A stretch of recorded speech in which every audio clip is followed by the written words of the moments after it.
Call to order. You can do the pledge if you would like. I like the pledge. Want to do the Pledge of Allegiance? Can I call the meeting to order, please? A second.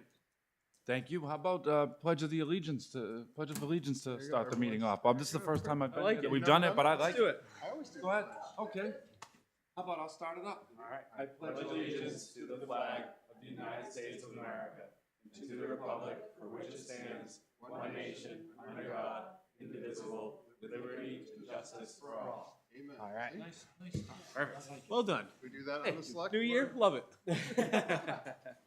It's, Awesome. It's always good, especially this year. We're going to be hitting the 250th. So Big year. you guys for the rec need to really hit the 4th of July parade out of the park because it's going to be huge. It's a discussion tonight. Makes me happy. You want as many Jeeps as possible. So let's see how dangerous we can get. There's maybe some motorcycles. Hopefully. There'll be motorcycles. Yeah. I missed that one. Send them around. Yep. So can I make a motion to approve the minutes from the last meeting in December? I would second. All in favor? Who was- Aye. Who was here for it? I missed it, so I'm going to abstain. Andy Intermovich filled in for me. Jody was a voting member last meeting. Yep. You're good. You can sign those. You're a voting member. Last meeting. Last meeting, you can sign.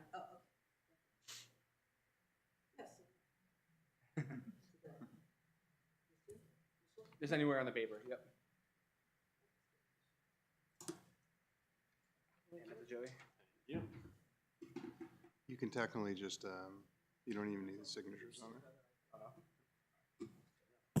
Yeah, once you guys approve the minutes, it's just the secretary notes that the minutes been approved. All right. So do we need to make a motion so that Jody can vote? If you would like to, yes. I mean, we have an alternate, it's silly not to. Yeah.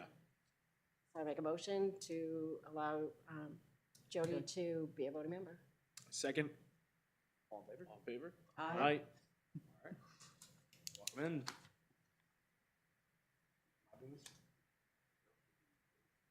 You got this? Jim leads the meeting. Is that really what's happening today? Because in The past, chair it wasn't. always, It's always chair been- always leads the meeting. Okay, well, Here we go, very good. Jim. There we go. It's my time to shine, baby. So I call this meeting to order. We have approved the December meeting minutes, and I guess now we're going to go about introducing the new recreation director here, Nick Lawrence. Welcome, Nick. Welcome, Nick. Now, I don't have a speech prepared, but I'd like to just tell you a little bit about Nick. No, would you like to introduce yourself to the He group? went through a rigorous process. He got some lumps and some thumps, and then he joined the This mic beast. on. There you go. Are we live? We're live. You're Good. like, So Nick Lawrence, new Parks and Recreation Director, Town of Brentwood. Well, I said parks already. I think we have to touch on that tonight too. Recreation Director, Town of Brentwood. Thrilled to be here. Bringing 10 years of experience to, from the industry. And happy to be getting back in the field with this town. It's clearly a very proud community. There are pillars of recreation here that we can build on, and I'm really thrilled to do it. I was telling Jason earlier today, it's bulking season, so we got a lot of things in place, but we gotta fill it out. So that goes with everything from programming to events that we run, and also financially, so that we can get things done, major projects in the future for things that are gonna need to be addressed. I mean, it happens in every community, and we're just gonna wanna do the very best that we can to deliver value from a recreation standpoint to everyone for the community of Brentwood. So again, happy to be here. Thank you for the warm welcome, and let's get to work. Love it. Very good. Jason, how's it been like working with Nick for the last couple of weeks? It's been good. We've been getting along pretty well, I'd like to think. A lot teaching him the ropes, teaching him about the town, introducing him to a whole lot of people. It's been good though so far. That's good to hear, because I would say that was something that I felt strongly about, because I think Jason's very reasonable, and I think Nick seems very reasonable too, from what I met. And I was like, hopefully two reasonable people could do work together, so I'm hoping to see great things and great partnership there. Move on to the next topic? Let's do it. What do you think? Okay. Recreation Commission seats. We have an alternate candidate, Kendall Brulette. Hopefully I pronounced that correctly. And a member term. So Jason, you want to add detail to this, or does Nick want to add detail? Well, Kendall's here tonight, so I did invite her to come and kind of watch the meeting, see what we're all about, and maybe just introduce herself so she can state why, you know, she's interested in joining the commission as an alternate. You go up to the podium. You just have to hit the button. Pick one? Awesome. Well, great to meet you all. Kendall Brulette. I'm a new resident to Brentwood. We moved here in October, and I'm really looking forward to getting involved and, you know, diving headfirst into becoming a part of the community. From everything I've seen in the last, gosh, only 3-4 months and 3 or 4 feet of snow, it's a really engaged community, and I thought joining the Recreation Committee would be a good way to align some things I'm personally passionate about with things I think I can bring to the table in terms of adding value to the committee. So I thought the alternate role, getting my feet wet with the committee and the town would be a great place to bring my skills to the table. Awesome. That's it. Thank you. Great. Thank you. Welcome to Brentwood, Kendall. Yes, welcome. Are there any questions for Kendall, I guess? Sorry, we let her sit down before we asked any questions. Do you have children? I'm just curious, when you said your skill set might be well suited for rec, I'm Yeah, curious, what absolutely. could you bring to the rec? No children, 25-pound corgi. So she's been doing, I don't know how much of a help she'll be, but she'll probably in the background of a lot of phone calls. Can she ride motorcycles? Yeah, so what? I, That's a no, special talent. she doesn't. We got backpacks. Yeah, my full-time job, I work at Ernst & Young, which is an accounting firm. I've been there for 10 years now. So I have my CPA. It's come with a big financial kind of experience background. And I spend most of my role is in risk consulting. So I spend a lot of time with different clients and just, you know, getting up to speed quickly, helping problem solve and root cause solve. My husband's family's from the New Hampshire area. So while I'm not from New Hampshire, I think I've got the in-law roots that run deep on the seacoast. Nice. What has you specifically interested in the rec commission? Yeah, so by background, I grew up doing athletics, recreation, spent a lot of time at my local Parks and Rec department, which is in Geneva, Illinois. It's, you know, an hour and a half west of Chicago. I swam mostly up through college, and then I've done a variety of athletic things after college, you know, various races, triathlons, half marathons, things like that. But really like the community feel of it, and I think it's a good way to get people together in ways that are productive, healthy, bring the community together. And I know community building can be very divisive, but I think recreation is just a positive way all around. So keeping that as a tenet of the community feels very important in a way that I think I would be best served by joining. Nice. Sounds Awesome. good. Nice. Great. I might add in real quick. Yeah. We did a 5K here, not this past summer, the year before, but I will tell you, Okay. I think we didn't have as many people do it as we could have. And if you happen to end up coming on board, I would say that's something you could probably champion. Awesome. If you have passion, I bet you could blow it out of the water because the Amazing. one in Hampton, it was a great ridiculous. time. that we went to. Okay. I've been to one in Plastow, the Run for the Savages. I don't want to organize it, but Okay. if you do, Yeah. probably do More a good power to job. you. Yeah. Amazing. Yeah. I did the Thanks for Giving one in Exeter. I joined a couple of their run club events. Okay. They've got a good operation there, so got a lot to learn from them. We used to, we did the Arkell one for a long time, but that has a shelf life that you can Yeah. do more. Make it more exciting. Very cool. Thank you. So, Yeah. Ryan, this is Kendall, our possible new alternate, and this is Ryan Trout, one of our Meet you. board. Anything else? Kendall's just- Any questions for Kendall at all? Okay, Great. Welcome Thank to New you. Hampshire. Yeah. Make sure you look into fluffy chowder if you're new to the area. All right, and then the rec commission bylaws are next up here. I haven't really done too much work on those, so I'm gonna let somebody take over that You want hat. to touch on member, Skip member member terms. terms? Member terms, very important topic. I don't mean to gloss right over that. Who has more info on that? That's a great question. I think right now, the way that they're set up, they're kind of staggered all over the place. I don't know, Bob, if it was our intent to try to get those aligned at some point, and what your thoughts are. Yeah, so there's two things, right? The bylaws, for some reason, they kind of said, no, we're going to remove the select board member from having a vote, which actually can't happen because you guys are appointed by the select board. So the select board rep ex officiato or something like that has the right to vote on this board. Typically, you want a board of 5. That would include the select board member. You can have 3, 4, 5. You can have a ton of alternates. I don't recommend that because then you end up with too many people in the pool. Going to your swimming. I used to be a swimmer too, so I get it.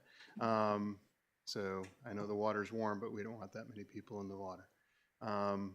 So typically you want to have 4 people that are appointed, and then out of that you would end up with your chair, your vice chair, and a secretary, and then one person. If somebody can't make it, then they would kind of fill hopefully those seats, and then you would have typically around 3 alternates. And the reason you want to do that is because if you have a quorum, if I have a board of 7, I need the majority of the people to be there to vote for a quorum. If I have 5, I can get away with 3. If I have 7, I have to now increase that number to 4. So I don't like those odds. And then the problem is you can't have 6 because then I can't break a tie. When I've been chair of the select board, I usually tell people I will break the tie, but I always vote in the negative, whatever costs less money. So that was always my rule. So if they can't get along, then okay, now we have a tie and I break the tie and I go for the negative because that just stops it right there. And if I set that rule right up front, that's how I did it. That's my own personal thing. It really depends on how you guys want to run the board. I'm willing to get behind what you guys want to do, but that's how I would set it up. I would set it up where you have a board of 5, and then you have the rest are alternates. I don't. Who's up this year? Myself? It's Jim and Laura. So you two are up. finishing John Gary's term. And when would the last official day be, or month? Do we know when that is, when my It's in term is? June. Let me It's check. on I the think it's in website, June. I'm sorry. I think it's June. I'm Yeah, looking right now. Some say March, but it's all June. It should all be June. I think we did June or July for you guys because the elections take place in March. And so then you get a new select board sitting down, and you don't want a new select board coming in right off the bat and going, oh, now I got to appoint people. Yep. And you got new people that don't really know the dynamics or who's engaged in which committees. It becomes problematic. So it's just easier to have you guys mid-year or in the fall. So on that note too, we are currently at 5 voting commission members plus you. We're at 6. Yep, it's a problem. What is your suggestion? My suggestion would be you figure out who wants to be appointed and who wants to be an alternate. If they're an alternate, that's fine. You can still give them voting rights as long as you have a majority of people that show up. So like if I show up and you have 2 other people, I have a quorum. I got 3 people that vote. Or let's say you have a different, like when Andy shows up. Andy's a representative from the select board. He has voting rights because you guys are not elected, so you're appointed. And so therefore it has to go through the select board. If you guys were an elected body, that's a different animal. Like library trustees, they're elected. Budget committee, they're elected, different animal. But that's written into the bylaws for like the budget committee. Select board member and a school board member are voting members of that. And that's what do you have, 7 on budget committee? Is there 7 people? How many people are on that? You're asking the wrong Hazard. I know. Well, I figured you would know, but start talking to your husband. Come on. Like, You guys I been I married hear for a enough long about the time. budget. I don't have to go to the meetings. So I think there's 7 on the budget committee. I think there's 5, and then there's the school board and the select board. I think you're right. So I think there's 7 on it. That's a big board. I mean, the more minds you put on a board, the more minds you have on a board. The less chance you have for the meeting to end by 7:30. I think is what I might add.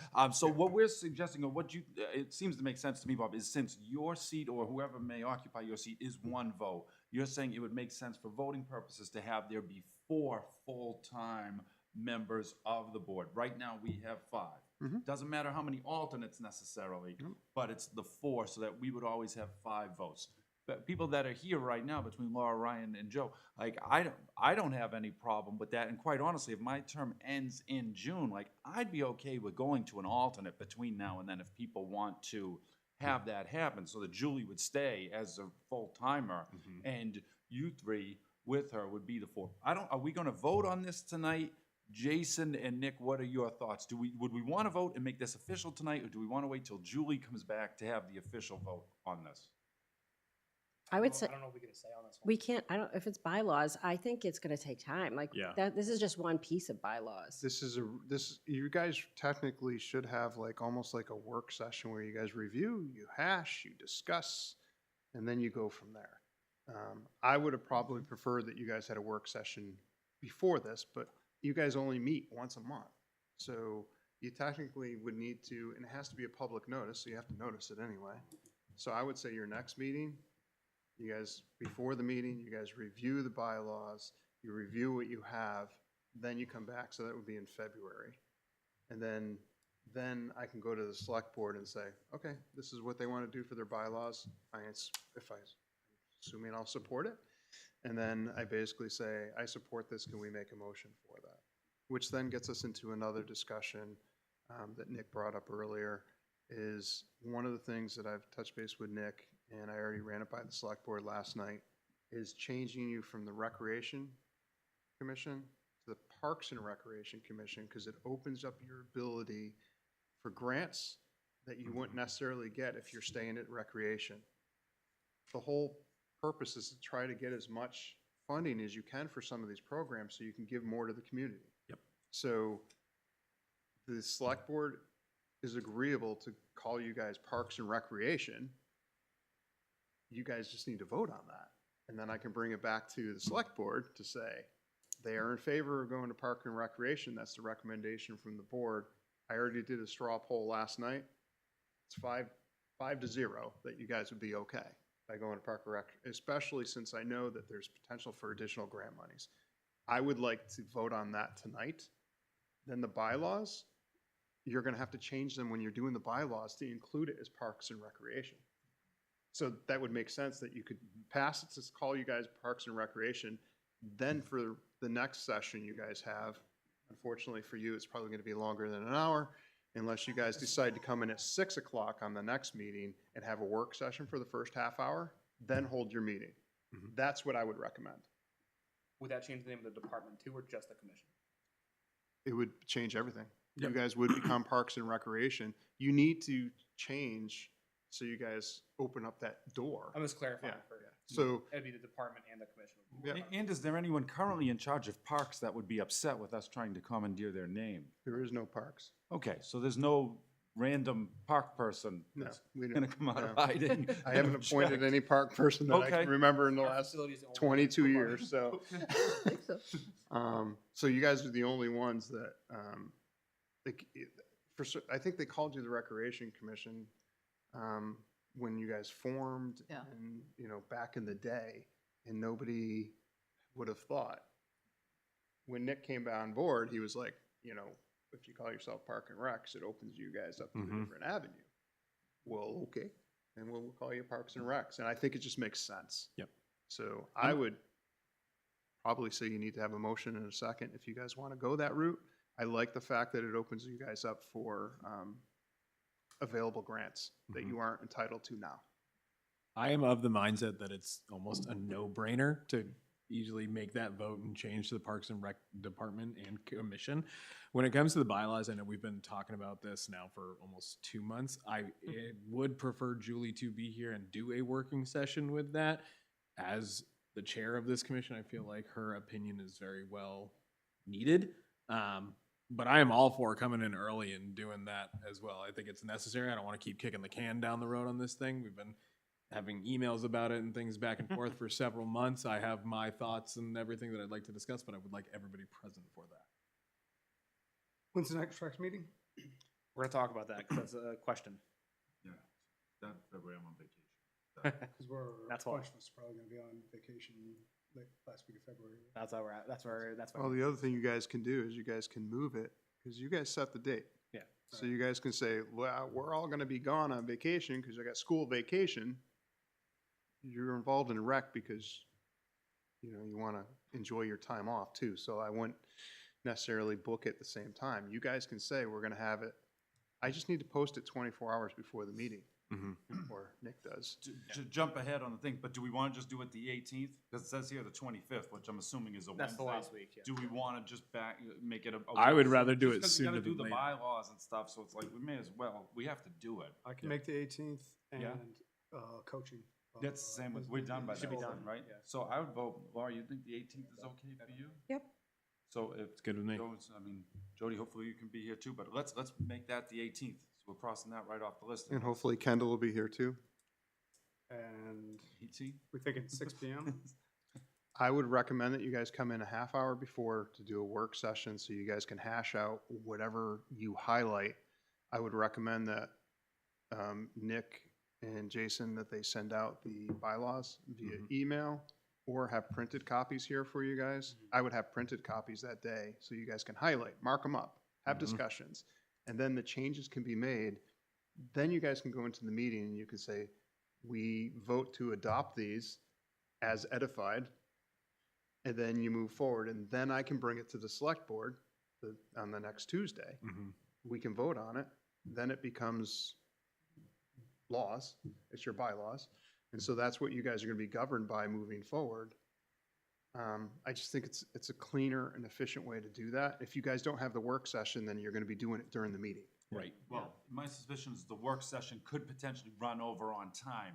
So if we have to do 5:30, that would be okay. I will, you know, I could just see it because I know when we talked about this. I think you're being realistic. Yep.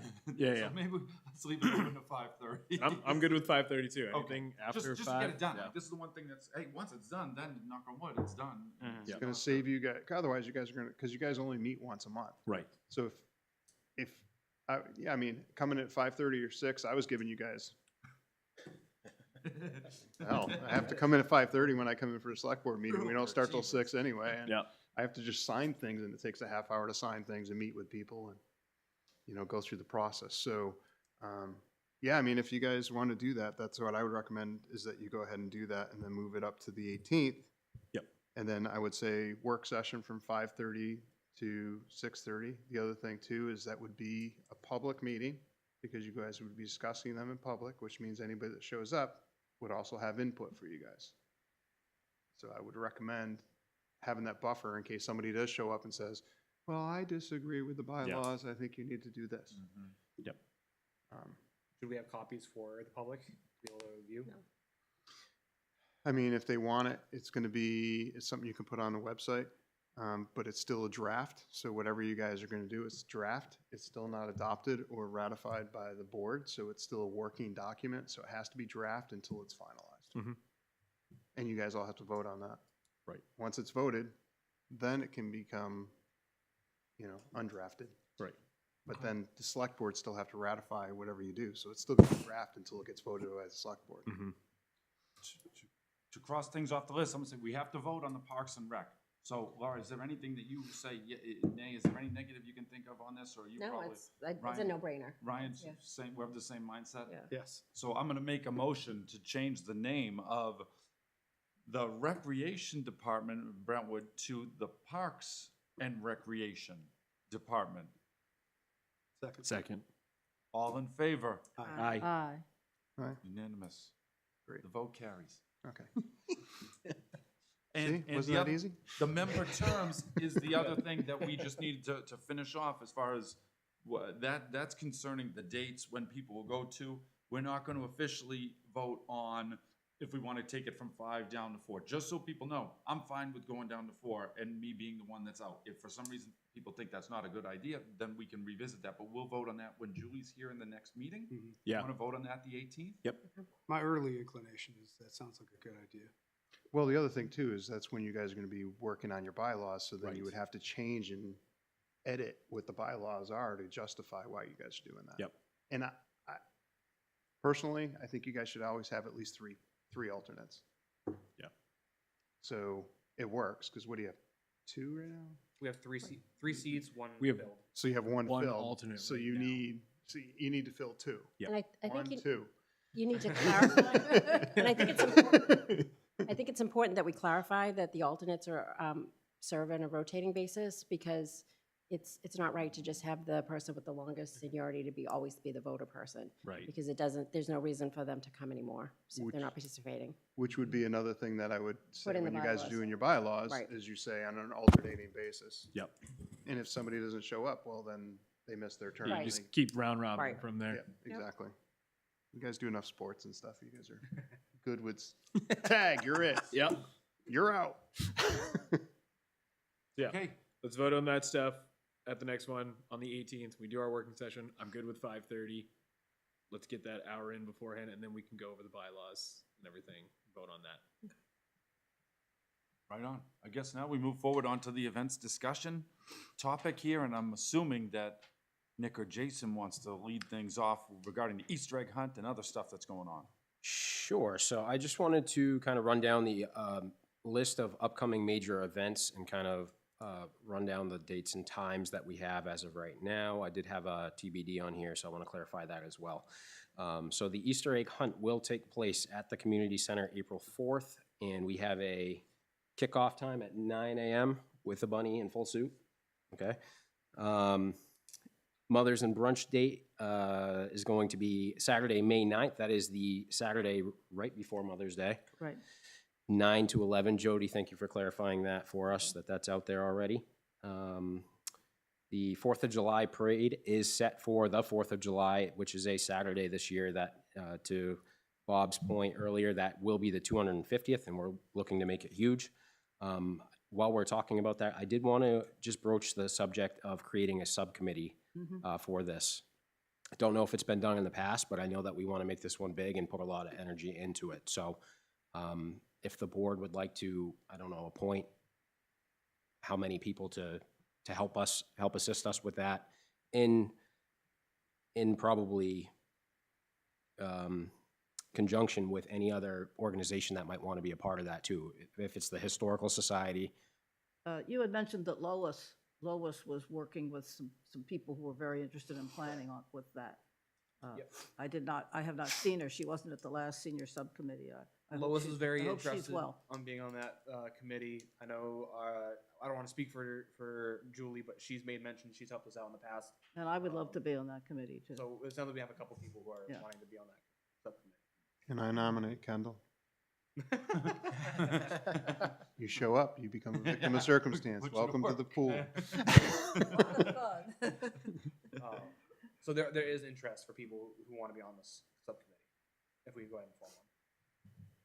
Yeah, I think it's gonna save you guys a lot of hassle, especially since you're meeting once a month. The subcommittee can just meet periodically. Then they would have to name a chair for that subcommittee. And they can update us on this.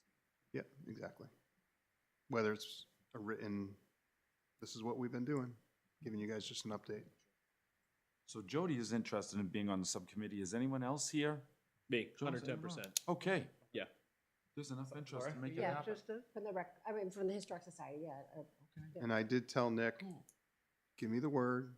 I have belonged to 7 different Jeep clubs, a couple motorcycle clubs. I will I reach think out to Kendall them might if be you guys interested want if to. She becomes an alternate member. Yeah, I can go ahead and reach out to them and start that process. Epic Jeeps, Epic Pursuit of Jeeps is, their chair is actually in Brentwood. So. We have a it's long good list thing. of already gathered organizations and stuff that we want to get in touch with, so this committee would be the ones to start navigating Okay. all that, so. Yep, we can definitely add all those different. And I will, tonight, I will pique everyone's interest in those chat groups that I'm part of and say, block off the 4th of July for that, so. Love it.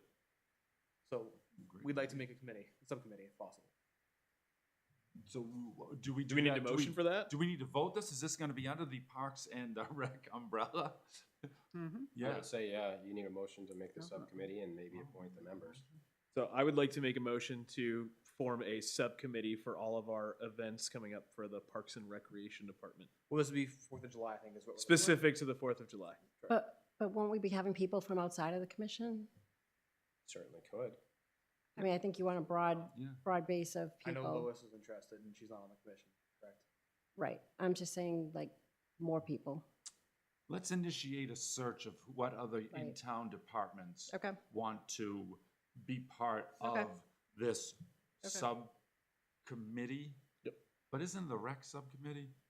So I guess it would be under our umbrella. But Yeah, why it don't we would- just right. ask other Yeah, I think- departments, just to see who's interested, what type other, want to partner up with us? And then once we get that info, we can come back to the next meeting and put it all together. Is that all right? I don't know if we're allowed to do this. Can I propose that the commission makes a subcommittee and the rec department puts out a statement saying we're looking for individuals, and by next meeting, we go ahead and appoint the individuals who are interested based off of the feedback we get. But at least we have a committee. Yep. I'm fine with Yeah. that. And I would say whoever, when you guys create the subcommittee, somebody from your board that's gonna be on it, you need to appoint them as like the chair of that subcommittee. Because we run the show.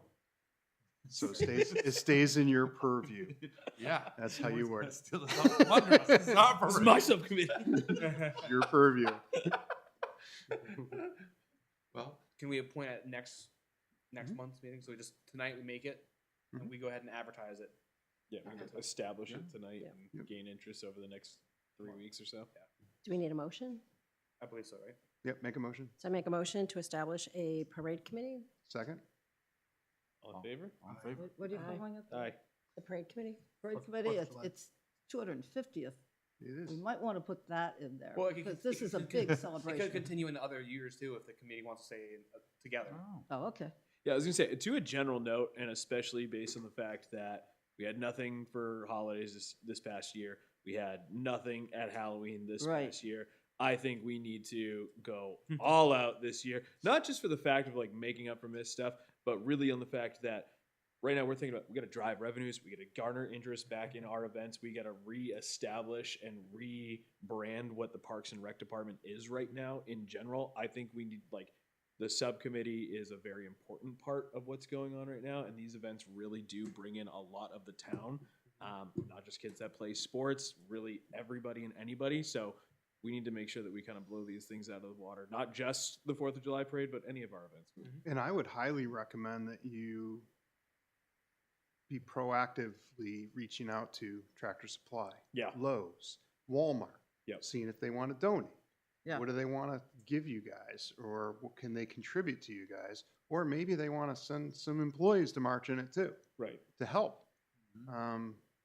It's The a short, scouts, it's the a short scouts are parade. usually very helpful. The We scout have a group- long list, Right. yeah. So Yeah. I don't want to dive too Cool. much into that Yeah. tonight. So I but- just want to bring it to your attention that next year is the town's 285th anniversary.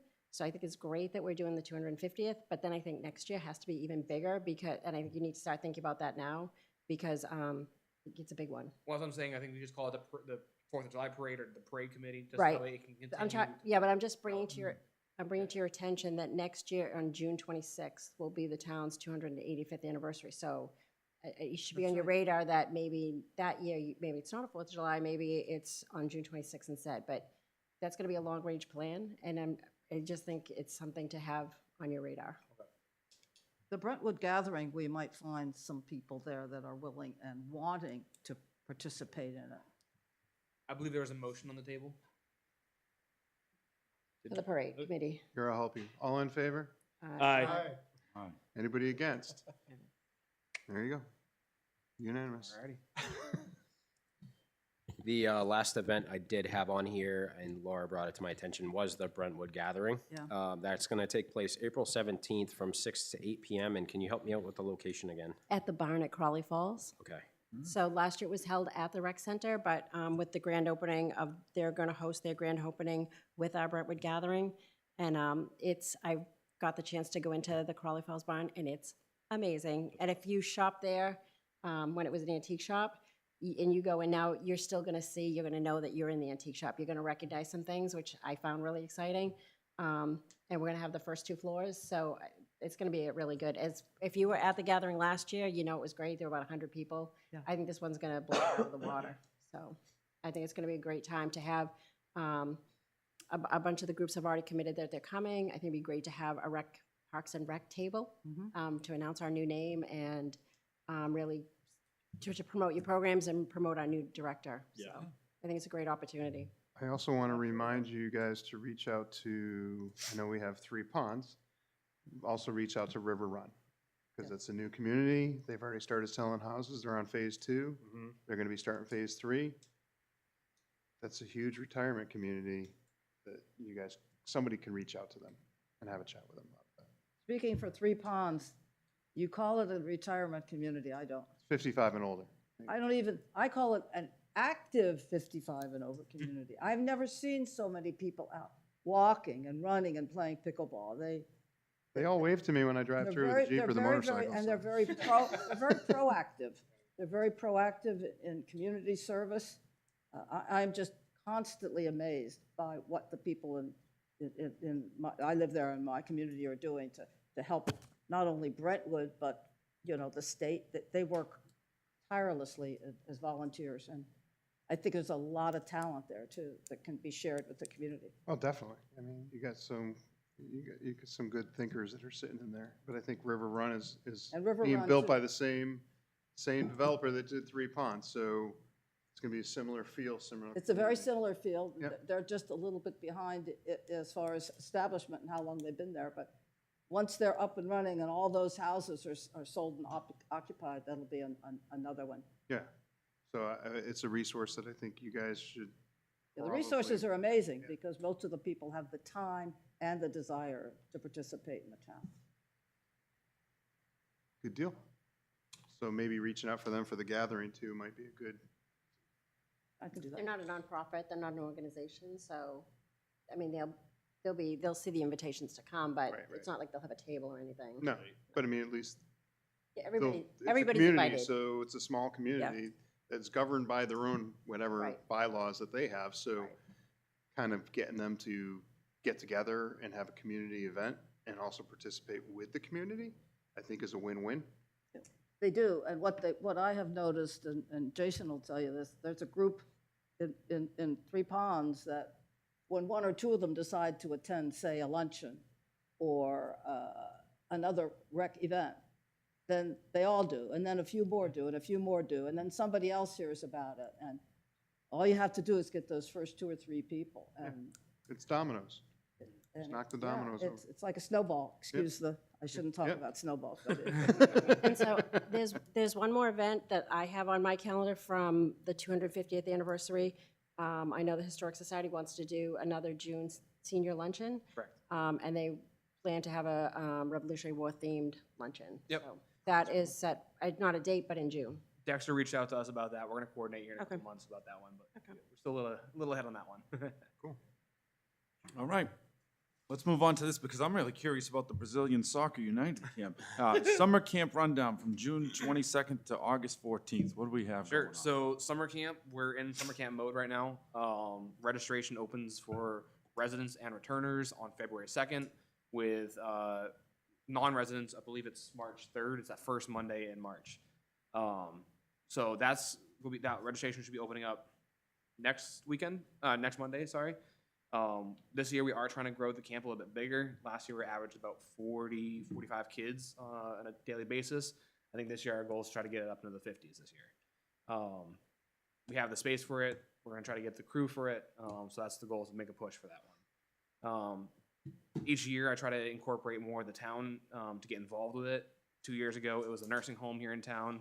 Last year it was our police and fire department. This year, I'm working with some farms here in town to try to get them involved. With one of our themed weeks, we're gonna try to do a farm-to-table week. So I'm coordinating with that. So hopefully each year, we're just gonna keep building off it a little bit more each summer. Other than that, though, a lot of it's gonna stay the same. There is one noticeable change that we wanted to bring to your guys' attention and hopefully get your support.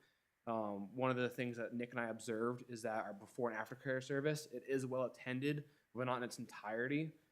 We noticed at the very first half hour and the very last half hour of both services, there's 1 to 3 kids on each end where we have 2 staff that we're paying to be there for that duration, and it's not being well utilized.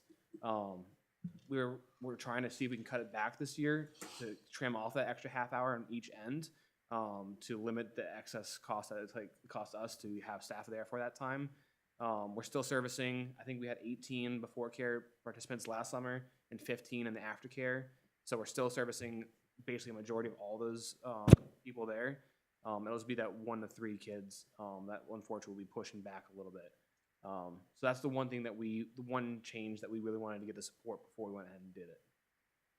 I would like to understand first and foremost what the potential loss in revenue would be, not just from cutting back the half hour, but you have to think that half an hour for those 1 to 3 kids might be the make or break it from them Sure. actually joining our summer camp. Mm. So I'd like to know if we lose those 3 in total net loss, what does that revenue look like compared to the cost it is for us to actually staff the extra hour each day? So it really depends on the child, because each registration is different.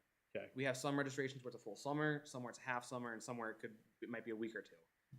So I can't give you an exact. I can give you an idea, but it may not be exactly what it is. If that makes sense. I think we were talking. It costs roughly about $1,000 to have somebody cover that the half hour on either end throughout the summer. The whole summer? The 8 weeks, so the whole summer it costs about $1,000 to do so. Which for a full summer, that's right around that same cost. So if we were to lose 1 kid, we're basically eating that same. We're losing that same savings. And what's the half hour backed up? I'm sorry, Jason, from Sorry. which hour to what? Sure. So I should emphasize that. So last year our program was 7:30 to 9 was our before care service, and from 9 to 4 is our camp day, and then aftercare was 4 to 5:30. We had an hour and a half on the front and back. This year we're trying to see if we can shorten it down to an hour, so it's 8 to 9, 9 to 4, and then 4 to 5. Which the 5 to 5:30 slot is very helpful if somebody worked till. That's like the most important slot. to Well, keep the it. thing is historically we've been having only 1 child there, and Really? or 1 to 2 kids at that. I know from my staff, and even from when I was a counselor years ago, it was you're sitting there with 1 kid for that last parent to show up at 5:30. And you need to have 2 staff members there at We that don't do time, or just one-on-one one? policy. We don't do one-on-one for safety reasons. That makes sense. So we have 2 staff at all times, even if there's 1 kid that's still Right. remaining at camp. Do you have a wait list at all? For camp, well, if we run out of spots, we will open up a waiting list. Correct. Right, have you had kids on the waiting list in the past? We had I think 2 or 3 last summer, So you might have some leeway. make up for that. Yeah. Mm. and we are trying to grow it this year. I think last year we generated about $19,000 to $20,000 off of summer camp. It's gone up every year, and so I think this year we're speculating. I mean, if we get those additional 10 kids we're really hoping for, it'll be a big increase on our revenues. But right now it's all speculative. I can't promise that we're going to get those 10 extra registrations we're hoping for. And the camp is very affordable. We're the cheapest in the area. Like what my grandkids paid, well, one of them paid for 2 days was more than your 5. Yeah, So you're very, very Our affordable. other competitor here in town, they cost about $3,000 to $4,000 for the full summer. We're at $900 for our full summer. So we're considerably cheaper than local options. We're cheaper than a lot of other local towns as well. We're close in some towns, but we're still the cheaper option. So in the end, we're probably gonna have to vote on this, and I guess I would tend to yield to the people who are actually in the camp and their decisions, since Jason's been running and has been there. It's like, I guess I wanna trust his decision-making. I see Joe's point, and I'm kind of the mindset to be like, well, if I'm that one person whose kid has to stay till 5:30, I don't want you to be closing at 5. So I just feel for whoever that person may be, because they might not be doing it out of choice. It might be like, I need to work, and then I can't get there till 5:30, and that's a family in Brentwood that I'd like to ideally try to help. Is it worth paying $1,000 to help that one family? I don't know that I'm qualified to make that decision, but I guess we're gonna have to. Brian or Laura, what do you two think? I tend to go by the numbers. I feel Okay. kind of heartless, but I would go by the numbers. You're really offering a really good deal here. Right. And I think that it's okay to cut it back a half hour if it's not fiscally responsible. Example, And, you know, that 900 versus 4,000, by the way. right. Sorry. I was in all honesty, even with Laura's question on that wait list, I mean, that makes a big difference. And unfortunately, yes, if we do lose that 1 kid, there are at least others that probably will fill that slot. Nick had me as part of the process for this. We looked at surrounding towns. Many other towns did did either before or an aftercare. They didn't do both. So the fact that we even offer both on top of a cheap normal camp rate, it's quite the deal for a lot of families. Do you charge extra for that aftercare We do currently. and the before care? Correct. So it's in addition to the day registration. Yeah, honestly, I lean on you guys as the experts. And we did say, like, if it's something that we get a lot of feedback saying, hey, we really appreciate that half hour, we need that half hour next year, we can always turn it back next year to say, hey, we got the demand for it, it was a bad idea, we reverted next year. But just off of the last, I mean, I've been doing camp now for, this will be my like 8th year or something like that, 7th, 8th year. There's always been that one kid you're waiting for at the end of the It's always easier to add it back in the middle rather than taking it away. So Sure. All right, Nick, in your opinion, since you got experience in multiple towns, tell me what they do. Yeah, historically, again, the value here with this camp for the price point, Ryan said it, you know, the families, if they want to take advantage of it at that price point, they're gonna make it work. You might have the one-off families that just can't. But I think overall in everything that we're doing moving forward, we're shooting for efficiency. So if we're keeping 2 staff here, you know, and whatever other resources it might be to offer that extra half an hour or not, you know, we're doing our diligence, kind of looking around at the other camps and what they're offering. We're very competitive in every facet of it. So I think it makes sense from an efficiency standpoint. It makes sense on a historical standpoint for attendance at the camp. I mean, that's where I would go. I say I make a motion to cut the early drop-off and the extended pickup times here by half an hour on each side. So we'd make it from 8 to 9 in the morning, and then what is it, 4 until 5 in the afternoon? I Those are second the it. amended times. All in Second it. favor? All Aye. in favor? Aye. Anybody against? There you go. Thank you. Are there any questions about summer camp at all? I know. The usually a big soccer, one. Brazilian soccer camp.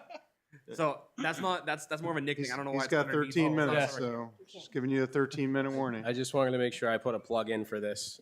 This will be a new program. The Brazilian Soccer United organization reached out to us. They've done a couple of different camps in other towns in New Hampshire, and they're trying to build their clientele here. It's going to be at no cost to us. In fact, they're going to give us 20% of the registration in exchange for field space. So we're going to help them promote it, see if we can give you know, Brentwood families and specifically soccer families, you know, another option in town to help them get ready for their soccer seasons. You know, it's also an additional week of camp for any family that might want a bridge week from the end of our camp to the beginning of the school year. So I think it makes a lot of sense to give it a shot. If it doesn't work out, we don't have to do it in the future. So it's really no risk, and it could be a huge reward. So we're rolling out that. It's going to be the week of August 17th through the 21st, and we'll see how it goes. Have you done work with them before?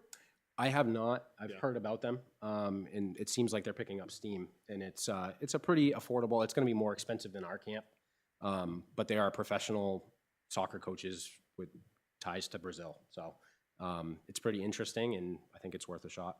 They reached out to me after Andy left, and I kept tabling. I'm like, just wait until a new director comes in. Wait till the new director. So as soon as Nick hopped in, they gave him a call almost like the day after. No, I love it. Like, it's great. Just hearing the word Brazilian is like, we automatically like, they're experts. And they win. I have one last quick note on summer camp. We do have open job positions this summer. So if people are looking for summer jobs, whether it's adults, high school students, college students, we are looking for counselors. So if you know anyone, send them our way. Where we are new to this Brazilian soccer camp, folks, have we done any level of diligence on them to know what their, you know, sort of their reputation? Have they had any disputes in the past? Has there been any claims? Has there been anything like, I know it sounds like they're like a positive thing overall, but just wondering how much. I would also recommend that if you guys are doing that, the same background checks you do for your camp counselors, you have to do on them also. Because they are servicing the community. You guys should be consistent on what you're having their background checks done on. I don't want anybody coming in, it's questionable. 100%. They're going to bring in all the documentation necessary. I did, you know, quite a bit of digging on them, and looks like they provide a great service as well. So, you know, we'll go ahead and bring them in. To your point, we'll make sure the background checks are done and so forth, but they have a good reputation, you know, and they're building here up in the state, and actually really the whole Northeast. So they're based out of Maryland, I think. But Sounds yeah, like a they're kind of all over the place. And our police department does have live scans, so they can go down there and scan their fingers versus fingerprinting and getting all the grease on them and everything else. The ink. And if we need a representative from rec there, I would probably tend to want to be there. I consider myself to be quite a soccer coach, actually. So I'd like to maybe oversee some of these activities and add it to my own coaching repertoire. Okay, so move on to field rental rates, which I know is going to take a long amount of time. And I'm at 7:30 from the beginning of this. I'm hoping to be able to leave at 7:30 so I can go coach the last hour of my basketball team of our Brentwood Parks and Recreation, 3rd and 4th grade basketball team, I mean. So for the revolving account, 56,000, impact fees, 29,000. That's where it is. We don't need to discuss those anymore, or do we? Those are just the current numbers. So Anyone have a discussion point that we want to talk about those numbers? If you do, more so when I'm not here, have at it. Department projects, that's probably going to take a little bit of time. Recreation concession stand operations. Let's go to the field rental rates. Let us have it. Go ahead. So my big thing with this is, I know we haven't been staying true to the rate schedule. I think that's my biggest gripe in the past. So that's order of business number one. So moving forward, and you have that with you, right? Whatever that paper says, we're going to stick to it unless we all decide that we're going to change it. If they want to see it, yeah. For people that don't know, some deals from the past, I think, have been altered because of good relationships, tenure, length of time of involvement with the town, and our previous rec director did things a certain way to maintain those relationships. I like Nick's approach with kind of starting from scratch, right? That's what you're talking about. Yeah, and the rates are, again, it's much like, I compare it to the camp. You can't beat those rates the way that they sit right now. You can look anywhere you want. If we can't hold to charging what's on that paper right now, then, I don't think we're doing it right, to be blunt. And I think it might need to be revisited as well, but I think in order to avoid like a double whammy on those that we do have good relationships with, that do come and rent with us year after year, we're gonna establish the new standard that you're paying what's set. And then if we have to revisit that in the future. If there is an interest here on the board, if, I don't know what prior discussion has been, if we feel like we're well below, we can look at doing that for this year, but it is time sensitive and we need to get reaching out to those organizations that are going to be using our fields in the spring. So this has to happen pretty quickly. If anything, I would love to consider increasing fees. We have one of the more highly desirable facilities in the area, and a lot of people express interest in it constantly. So based on purely supply and demand, I think 1,000% we need to stick to what's on this, and if anything, consider down the road looking at potential restructuring. I would say it's worthwhile for Nick or Jason to do kind of an assessment of it to see what's going on around us. Yeah. And making sure that you don't have to be the most expensive, you don't have to be the cheapest. Mm-hmm. I want to get what we're owed. I don't want to shortchange, and I don't want to overcharge people, but I think be reasonable. I don't expect somebody to come in here and get a Yugo every time they want to show up, so. I do want to point out that the way that the previous director had things set up, certain organizations were receiving anywhere from a 15% to almost like a 60% discount on their field registration. So by us, as Nick was saying, just charging what they owe is already going to be potentially a very large increase on their bill. So I think, and I don't want to speak for Nick on this one, but one of the things that we spoke about is we don't want to completely shock them when Yes. they find out this is what it should have been for the last several years. Well, whoever's getting a 60% or discount is going to be shocked. Yeah. Well, and so if we, on top of that, if we start increasing rates, I'm not just saying that we shouldn't, but just that's been food for thought on our side, is how much of a surprise we want to get. Well, that's what I'm saying. If we're looking at increases at all, it's going to be down the road. I think sticking to what our rates are is Oh, gotcha.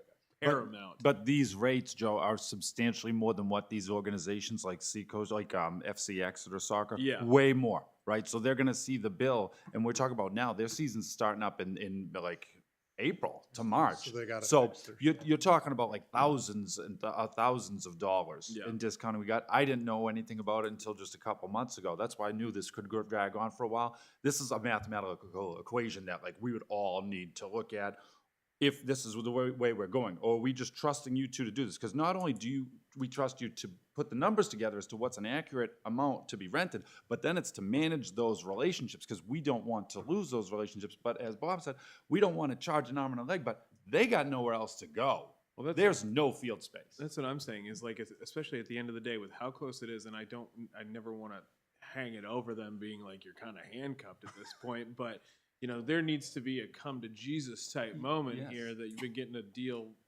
a substantial deal for quite some time now, and, you know, feel free if you want to look at other options, you're more than welcome to do that, but. But then where we else need you to have gonna other go? options to be able to slide in behind them, and we might not if we don't do it soon enough. So, Nick, what's your thought? Because you're coming in looking at these numbers going, probably, what has been going on around here? Yeah. So what do you think we ought to do? Yeah, I mean, I really wanted to take the temperature of the board first and see what you were thinking about the rates, but definitely order of business number one is stick to it, you know, whatever's there already. I would like to definitely reassess the rates, and if we're gonna do it, we do have to work on that very quickly. But I think it's feasible, with your support. So you want a motion for the published rates at this point, Sure. and then you come back and revisit them several months from now or whatever, but at least you have a working template to run off of. Yes. So you're looking basically for a motion tonight to basically say, let's go off of this template and not deviate from it. Well, I don't know, I could be wrong, but that's currently what's existing. We haven't changed the rates at all. So do we need a motion to keep things as is? Well, you want to make a motion to stick to what you're supposed to be and not making concessions. Yes. Okay. Okay, Yeah. so do you know off the top of your head, if I looked at this, what's the amount that FC Exeter paid, just to put, I mean, I guess I don't want to talk about their finances in general, but when you're talking about literally like a 50% or you're doubling, so I guess that's 100% increase to them. I don't know how you're gonna call them and have that be a good call. Certain organizations have already had conversations saying, hey, we noticed this.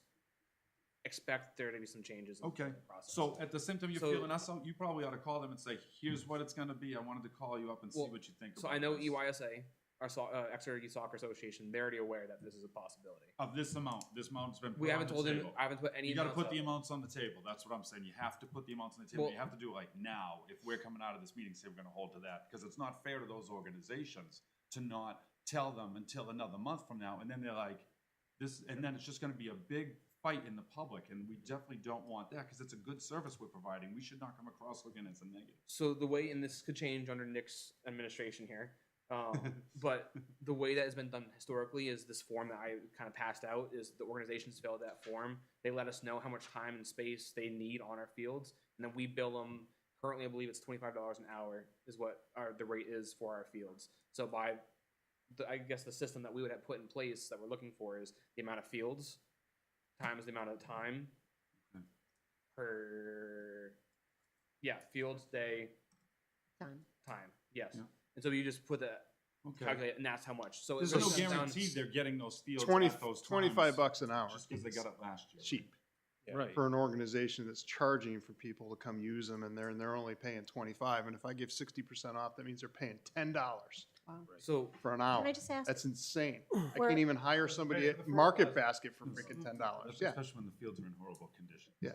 I agree, but it's still, you still have to. Were they be doing fair to work them. for us? Like, I feel like I somehow remember this. EYSA did some field work on the lower field years ago, Oh, okay. but it's been a couple years. So it's not like a trade. No, it's like, it's sporadic. I think they do help here and there, especially if we initiate it, but They've offered help. I know 'cause Andy spoke with them about the irrigation. I know EYSA has offered to help support that project. I think that's a bit of a different conversation. But EYSA has expressed interest in helping us out with certain I mean, projects. $25 an hour is insane. Yeah. For And a it's price. we got to think, it's not just the soccer. It's, I mean, what was it? Field hockey. Exeter baseball was talking to us EJ a baseball. couple months ago Lacrosse. that wanted to use the lacrosse. We got the NFL flag football. Like, there's so many of these things. And I would honestly, like, as much as I'm saying, yes, we should do what these rates are and stick to it, but like, I want to know, how much have we been being robbed blind?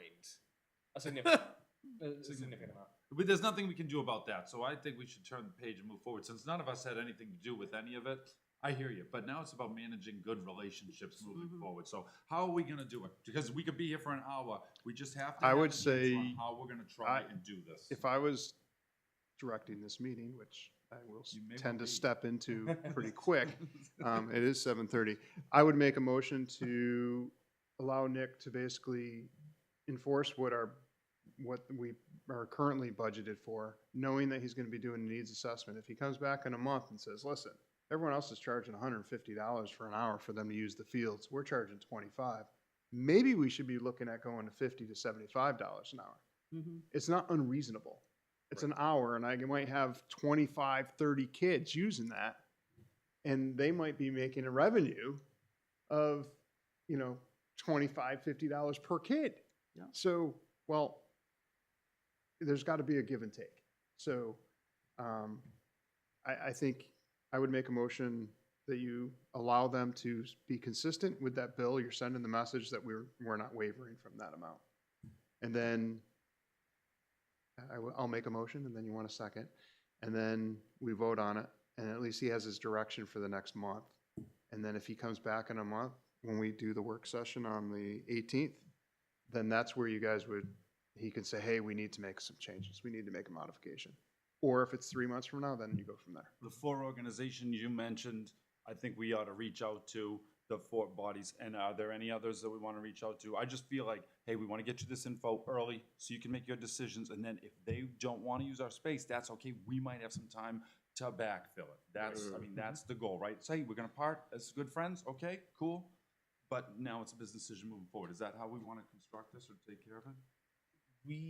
My one thing, I don't mean to keep speaking up here, but the one thing is each organization is going to be slightly different in terms of how much time, space.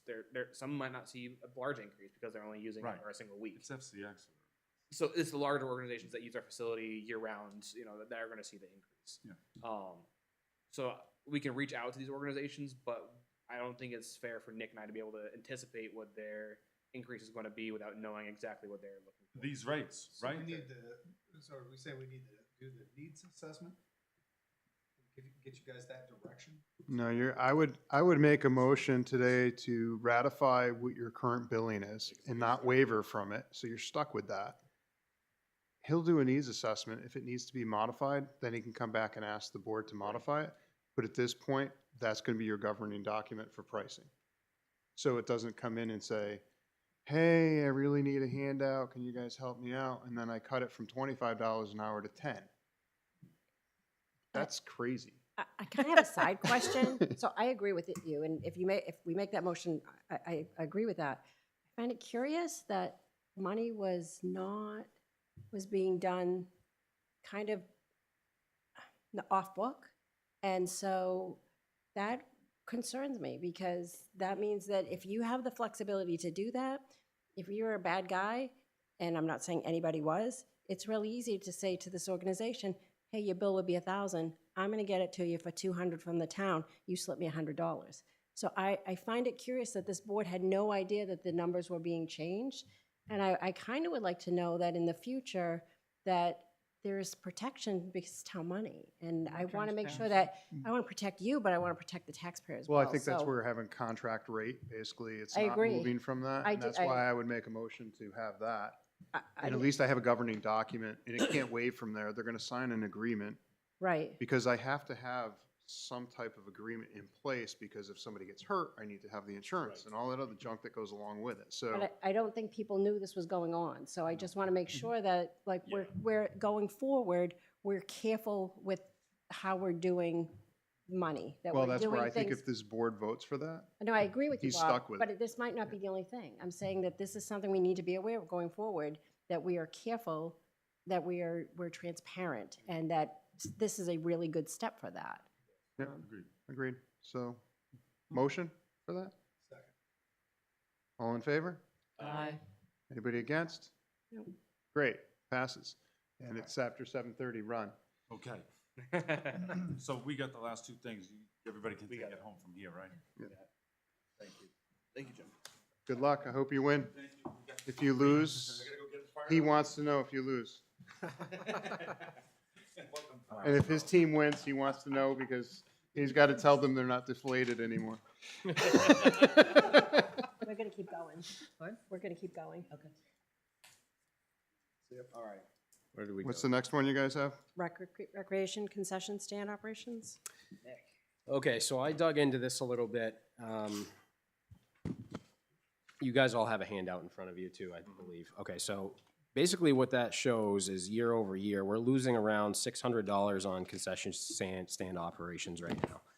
And it's not really a mystery, especially to me, who's been doing this for a little while now, that the stands don't always make money as it is. So we have been staffing them historically, and I put the numbers dating back to 2023, our revenues and expenses. So I wanted to bring up the topic of kind of going against the grain of what we've been doing in eliminating the staffing of the recreation stand and kind of shifting to a volunteer based structure where the onus is on whatever organization is at the field to provide volunteers for it. So if it's our stuff and we want to have concession people there for our sports, whether it's soccer or t-ball or whatever it might be, we'll take care of that, whether we're putting that on the teams or whatever system we want to use. Or if it's our renters, and if they've been expecting us to staff the concession stands for their programs when it's losing money, that just doesn't make a whole ton of sense to me. So I would like to shift away from that and find a better system for it. Again, in the name of efficiency and growing our our revolving fund and not depressing it. So open to discussion on that. If an organization was going to run their concession stand, they would provide their own things, they would take the profit. Do we take a piece of it? We could certainly do it that way if they wanted the ability to do that. Again, I'm not expecting a lot from it because we are not getting it to be profitable. So it's just one of those things where I would like to take it off the table and we'd be doing a lot better Okay. from that standpoint. But that also could be something that we put in there as well. You guys have the ability to. I just do you think it has something to do with the actual concession stand? I don't know enough about it, to be honest with you. I've heard that it needs some love. Not sure. Regardless of what it looks like, that shouldn't affect our ability to push product out of it. As long as unless, correct me if I'm wrong, is it cosmetically that displeasing that people don't want to walk up to it? I'm just not really sure. From the outside, but when you get, and I've only done it a few times, there's not a lot of product. It's meh. Like there's not a lot. Concession stands when I've been to with my kids where they had, like, we're running late, we could get hot dogs at the concession stand, or they had pizza with the warmers, you could get pizza.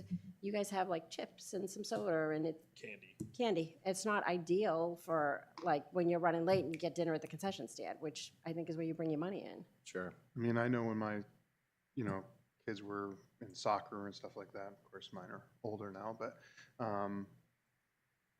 I liked when the parents had to come and set up the tables with the crock pots and then Yeah. they would sell those meals, and then there was a certain percentage that basically 10% or whatever factor it was that they donated back to the recreation department that was there. If you guys are losing $2,000, that's insane. You lost $1,828.32. It bothers me that we were told it was our bread and butter. Like I heard that 3 times, like this is our bread and butter, this is our bread and butter. If I was hemorrhaging $2,000 a year, Yeah. and if you do accounting, Well, that's insane.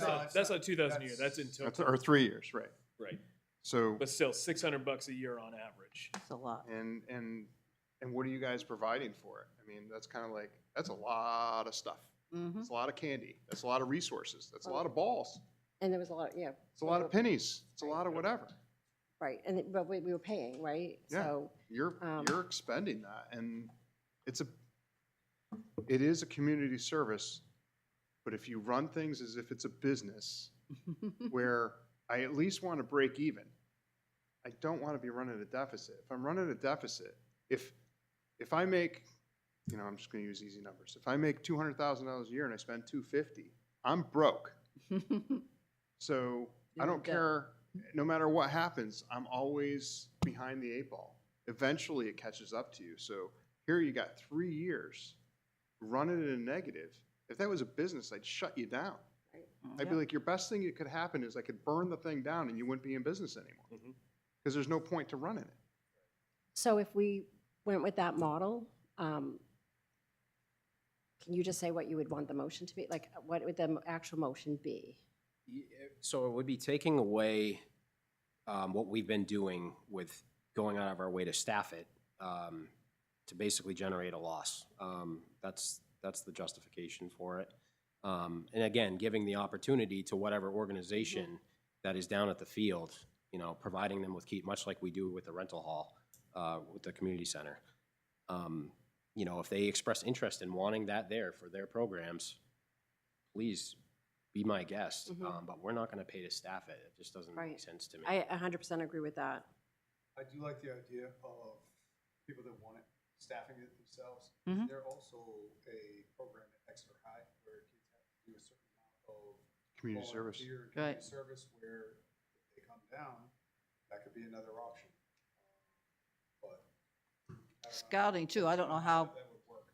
I don't know how active the scouts are in the community, but that's a prime example of the type of project they like to do. But I think back to me doing youth sports and everything, like, parents are always, there was a mandatory, one parent had to volunteer every game. Like, why do we not have that apart? The coaches can manage it, at least for the Brentwood Recreation Department sports.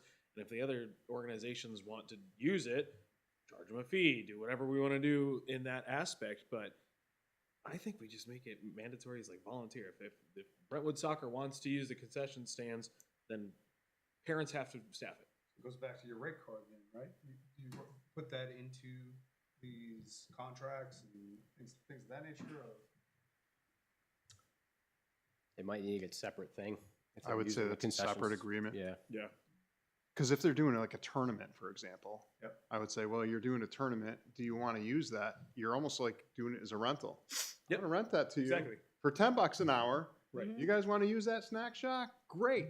You owe me $10 an hour, and here's a rental contract for you to use it. You can do whatever you You want. supply your own, whatever you want to sell. I mean, it's a shed.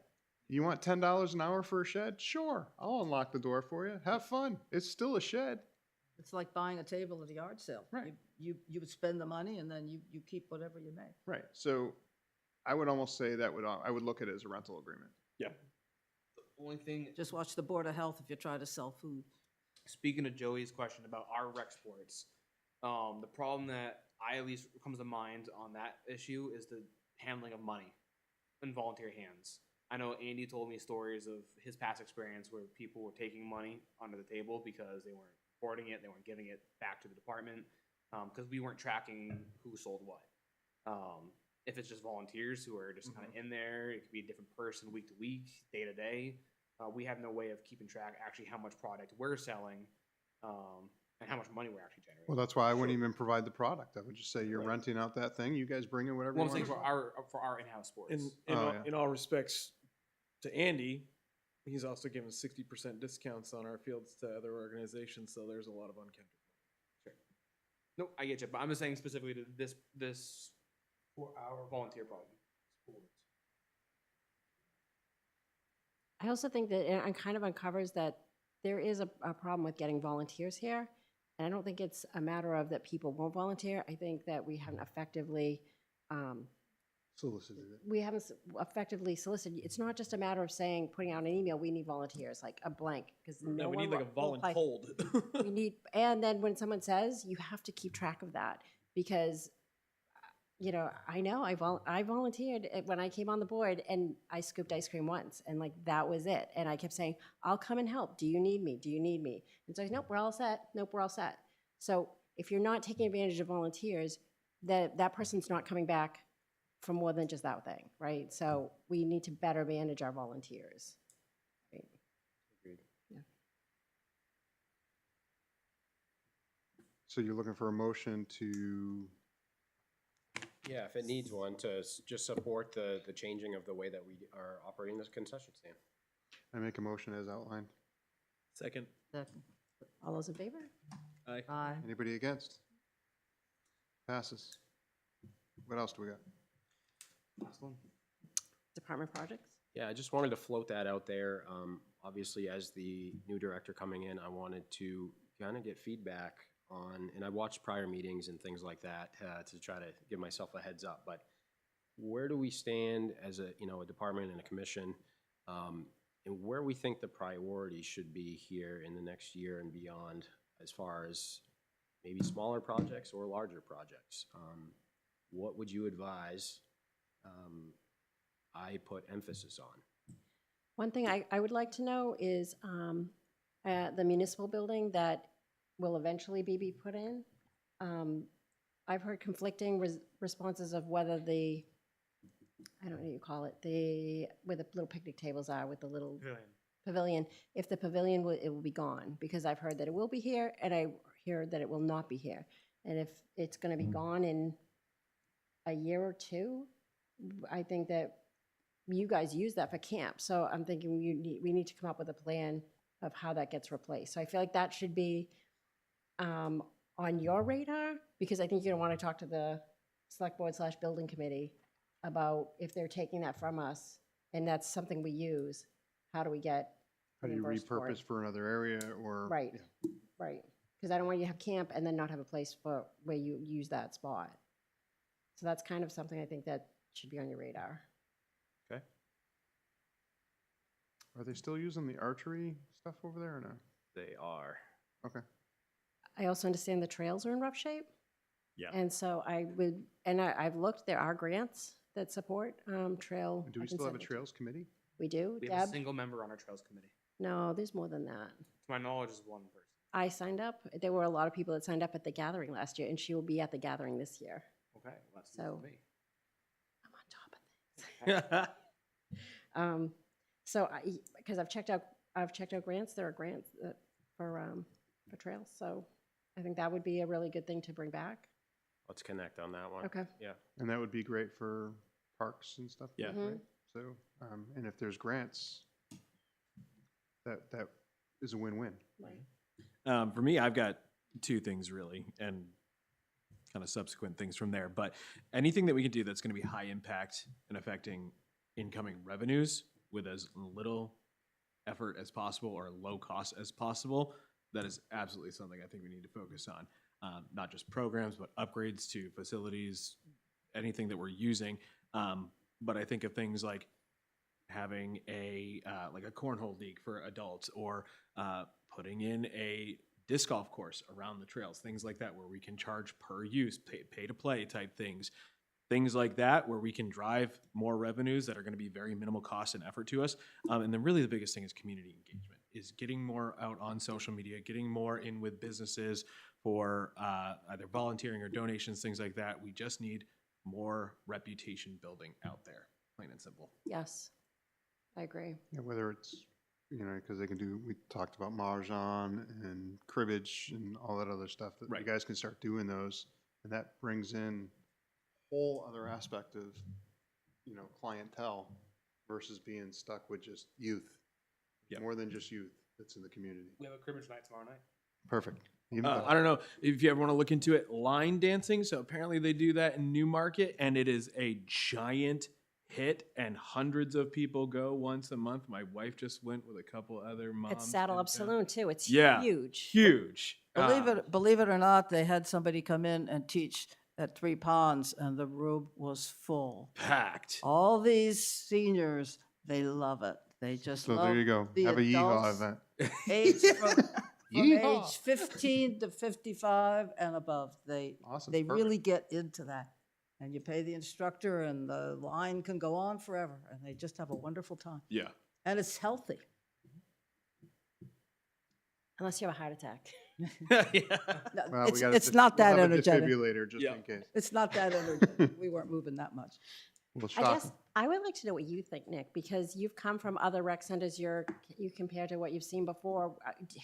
Have you had a chance before the snow to really get a feel for what we have and what you think could be improved? Yeah, I did, just barely. So definitely the fields are going to need work. We've talked about that. There's drainage in there now. We're going to be assessing the way that the drainage works this spring. And the next step after that, if it's effective, is going to be looking at irrigation and ways that we can take care of the fields long term. It's going to need to be reseeded in a bunch of spots, I think. There's a lot of dirt patches and things like that are unsafe for the kids or anybody on the field for that matter. So we're going to want to look at stuff like that. How can we get more life, revitalize it so that we can take it well into the future and, not just completely shut the door on it and not take care of it. So things like that. The playground is gonna be something that needs to be addressed at some point, at there as well. Found out today it's 18 years old. Usually you're looking 15 to 20 years, lifespan for those types of things, and they're gonna break down. Structurally, it seems to be sound right now.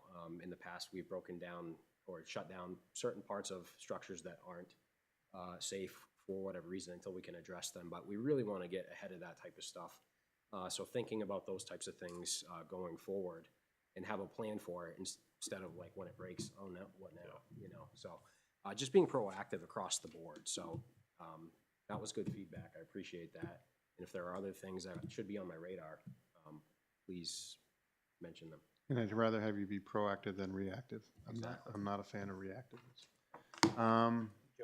I have something, Jason, do you know how beneficial, like, surveys have been? I know at Brentwood Gathering, I've seen surveys for the residents to say what they're looking for, what they want, what would they pay for, and what would they enjoy doing. I can't remember how long ago it was. It was a while I ago. know Andy sent out a survey, I had a guess probably back in like 21, 22, to the community saying like, hey, what are some projects that you would like to see rec do? I know we had a decent amount of feedback, not a whole lot compared to the population of Brentwood, but we had some feedback that we were able to use. If we were to put out another survey, it'd be nice if we could get a larger pool of information to kind of really guide us. Yeah, maybe try it again. I know I wasn't here in 22, and there's a good turnover, especially in the new communities, and there could be something that people want that they just aren't mentioning. They say, oh, well, they don't offer that, and they don't realize that if enough people want it, it can be offered. It could be studied and possibly presented in such a way that it would be viable. Even to that note, like I said, more community engagement, social media, stuff like that, getting polls out there. But not even just like the one time set it and forget it. Like, it needs to be relentless communication, follow up. Like, I don't know, it's every couple months I'll see something random blip come up on Facebook from Brentwood Rec, and there's just not enough visibility to us. So I think the more we can get with that, the more we're in front of people's faces constantly, the more feedback Right. we're going to get, and the more we can cater to this Yeah, community. Brentwood Chats is good. Yeah. I see that all the time. That one's used a lot. The problem is not enough people use Facebook. I mean, for the number of people who do use Facebook, You can do there's Instagram and Nick has There's- started an Instagram account for us, so we're gonna even try to start pushing. right, but even social media, there's a whole population who's not using it, so that makes it just more difficult. Yeah. But yeah, to your point, Laura, any communication out to the public, whether it's a Yep. Brentwood newsletter or doing anything like that, is super necessary. Yep.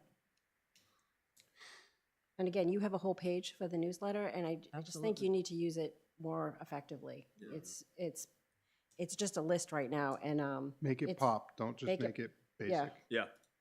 If Yeah, and it I write a stays- paper and give it to you and it's just a written paper, you're gonna be like, nice. It's always the same format. If we, if Junk we in, mix it up a junk out, little so right. that people notice it. Yeah. Maybe some things in larger type, some graphics. Yeah, put some crazy dog with goggles in there or something. Robin will help us. Well, I was just gonna say, and if you contact Robin, she will definitely help you. That's what I just said. Yeah. Robin will Yep. help us. Who's Robin? Robin Wright. Robin Wrighton. Robin, the newsletter. Okay. Yeah, I have her information. I can send it to you too. Jason, do we get the windscreens for the pickleball courts? We have not yet. So that's would be Probably under get the those snow up in by the now. spring sometime once the weather gets better, nets go back That's up. probably, I mean, when the weather gets better, that's when the pickleballers will be back out there. Are the pickleballers using the gym now? Is that all set and going? No, unfortunately, this winter season here, we didn't have more than an hour slot available to them at the gym, so they opted out to not do it this winter. I offered them saying I could maybe get you in an hour here on this day and an hour here on this day. They said it's probably best not to do it, so I let them come to that decision. That's fine. What happened with the ice rink? That's the other thing. Like, I feel like it's not a good look. It's currently under snow. I know, Yeah. right? I think But it never took off. I don't think anyone ever knew they could use it. I don't know if it ever was usable. Like, next year, I just want to do a better job. Yeah. My understanding from what Jason's told me is that there was an agreement between himself, Andy, and a group of volunteers that we're going to step up and maintain it because that's a huge undertaking. I mean, anywhere you go, you don't think about it, but that ice needs to be clear. It is. the ice right now is well off balance. It's very low on one side that leans in toward the parking lot. And it needs water, but it's not clear, so we can't go ahead and ask the fire department or another entity to fill it, so. Is the location itself a problem? It probably, if it slopes like that, that could be an issue as well. You need a We really should have had a flat snow area. sculpting contest this year. We had no idea. the I know. slope is bad. We missed the boat. The other Maybe not. problem in terms of location is that I love Wayne, but when they go in there and clear the parking lot, the snow gets pushed right up on there, which makes accessibility to the rink very difficult. Right. It's just not an optimal location considering the plowing, to your point. I don't think we're gonna see it probably for a month, and we're gonna need some warm weather in order to get to it. Right. This year has not been ideal for ice. And then you're gonna be dealing Or with for spring. snow. And then it's In another month, spring. you're gonna be getting into spring. Yeah, so it's just not a perfect, this should be the sweet spot for it right now. But we're just probably not there. Okay. No.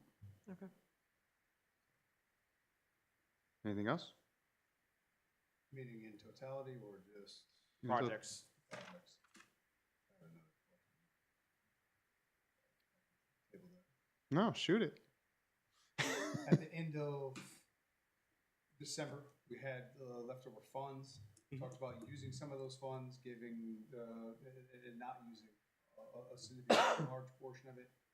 Of those funds, we talked about putting more money into things like sports equipment, basketballs, Yeah. things of that nature. Were we able to place any orders? We were. My total bill is about, I think, $3,500. I bought a whole collection. I don't have the exact numbers or quantities, but bought a whole bunch of basketballs, a couple different sizes. Same with soccer balls. I bought a bunch of new bags for balls. We bought cushions for the chairs as requested by Jody. So we have those. I know some of our senior programs have used those too, and have gotten some good feedback on those. I know we bought some soccer nets for soccer, which are actually still in our office that we got to bring over there. But I think Nick's first week we spent a solid hour bustling boxes of equipment from our office too. Nice. Now, I'll use basketball as an example, because Sure. the balls that I use for my team are in very rough shape. Sure. What's the plan for disbursement? Do we need to put email out to the coaches to come down and pick Well, up so the equipment? season's basically at an end here. So I think the goal was once things clean up and we can get an actual. I don't want to speak for Nick because we really haven't talked too much about it. But my goal for it was to get a spring clean day in there where we can actually clean up the garage, the basement right now because it's not the most orderly right now. Once we can kind of organize and go through things, we can get rid of some of the older equipment that needs to get replaced, and from there we can start to distribute stuff for the upcoming season. At this point, I need a game ball. Well, we can I get know you. Take care of your Like a quality Yeah, game. if you need a ball, we can definitely get you. That's not a problem at all. But How I about, figured how about two? instead of replacing Instead of one, get two. everybody's balls this late in the season, if you just need a ball, we can get you. That's not a big problem. Can you get him two? When we're the home team. He'll get you two balls. I'm going over to folks, be like, let me see what We'll you're. use yours. Yeah. If we can get, I would say get at least two balls, because something always happens to one. I think to that note, and just in the air of learning things this evening, is there a good system in place regarding like inventory for that type of stuff? Like how many balls we're giving out and how many come back after each season? And if it's not the same, why? Did one pop? Did whatever that is? I just want to make sure we're not hemorrhaging money Sure. left and right. Currently, we don't have a system in place for that. To be honest with you, I know we in the past have talked about trying to get some sort of system involved. I know our software has some sort of inventory system. I don't understand it, so it might be just me having to talk with some people about figuring that out. I mean, Or you we can have create another an Excel system. spreadsheet. Yeah, I mean, it's get us pretty basic basic. to that. There's a couple different options. I know years ago, back before I was more around than I am now, Andy at one point had me go through and count every spoon in the kitchen and start to do an inventory. I couldn't tell you how accurate that is now because that was years ago. But it might be a time for us, especially this spring. If we need to do a good spring cleanup of our facility this spring. But that might be a great season to count balls, count equipment, stuff like that, and get an inventory going. Track the stuff that needs to go out. There's a bunch Yeah. of the balls that I have, and even just my own coaching bag, there's probably 3 of them. Yeah, time to be retired or brought over to a K9 and say, have fun. Yeah, exactly. I'm right. Yeah, I would, I mean, you guys can also do, you can do a community, like cleanup day or something for you guys to just go through that. And, you know, I think as a commission, that's a good team building thing too, is just have everyone kind of, all right, we're going to get together on Saturday from, You could tie it in with Conservation's cleanup day. yeah, we do that. That's what we've done historically. I know it's been a little while due to weather issues the last couple of years. But Andy, recently what he would do is he would reach out to each organization, so EYSA, EJBSL, all these big organizations that rent our fields, and they would say, this is your area that you guys got to clean. Get coaches down here, your players down here, you guys clean this space. And then we would tackle like the building and stuff like that. Obviously, we can change that up. We can format however that we want to. But traditionally, we've organized it around the conservation's Earth Day cleanup to kind of mirror that and support that. You guys got to have some type of consistency too. So whatever you guys are doing, it should be something that you guys can repeat. Yep. Set it and repeat it. You'll be successful if you're doing that. And whatever doesn't work, then you get rid of it and you find another way. So like if there's an inventory program, but nobody knows how to use it, I go to Excel. Sure. Everyone can figure out Excel. I'm not that good on computers and I can figure out Excel. So, you guys have to have a running total of what you have for assets. It's an asset. You know, if I have 25 cars and I only think I have 12, I got a problem. So let's figure out what you guys have. Sure. You know, if he's got 3 balls that are ready to be retired, well, then I can cross those off. But if they're still sitting in your inventory, and then there should be a retirement. I mean, how long does a ball last? I don't know. The 3 balls that you have that are ready to be retired, how old are they? Probably a couple of years old. Yeah, Probably at least 4 years old. Yeah, I'd say 4 or 5 So, years old, so probably, yes. if in 5 years, I know I have, you know, if I had 20 balls that are 5 years old, I know I'm getting rid of 20 balls. So maybe you write, you know, let's say you got them in 2020. That ball is 20-1, 20-2. Well, everybody with 20 is dead. Next. You've done this before, right? I'm not worried Yeah, about this. right? Yeah, we'll come up with a system for it. So to me, it's just Yeah. kind of coming up with a process and sticking with the process. Yep. What happens is when somebody goes off the rails and comes up with 60% off, 15% off, 30% off, well, now I got chaos. Yeah. I hate chaos with a passion.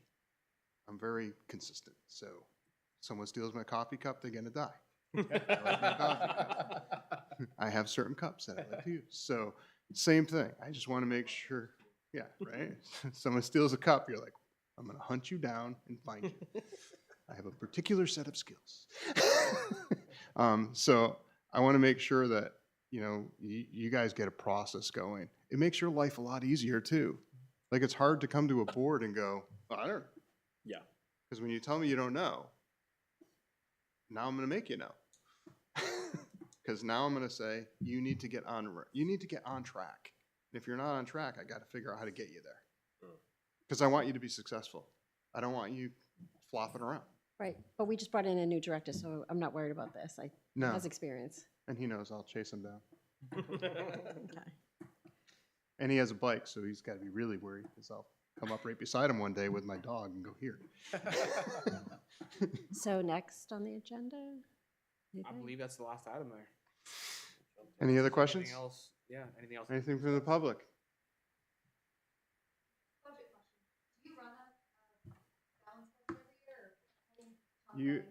Everyone, you have to have a balanced budget. So I think in New Hampshire, everything pretty much gets balanced, and then we revote a new budget every year. So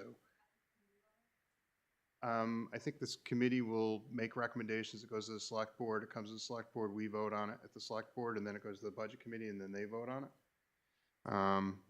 And then it goes to the town people in March. So there's the elections in March 10th, I believe. And then March 14th is a town meeting, where we have a town meeting, and then everyone gets there. And you hope that you get out in time, especially this year, since I'm literally leaving the meeting and going to the airport so I can fly to Europe. So if we don't leave on time, I've already told everyone I have a flight. I will literally get up and walk away. I'll do a gym. I got to go teach some basketball. See ya. But that's pretty much how it works. Anything else? Motion to adjourn, it's non-negotiable, so there's no second needed. Good. And you can turn it off. Voila. Thanks. Thank you.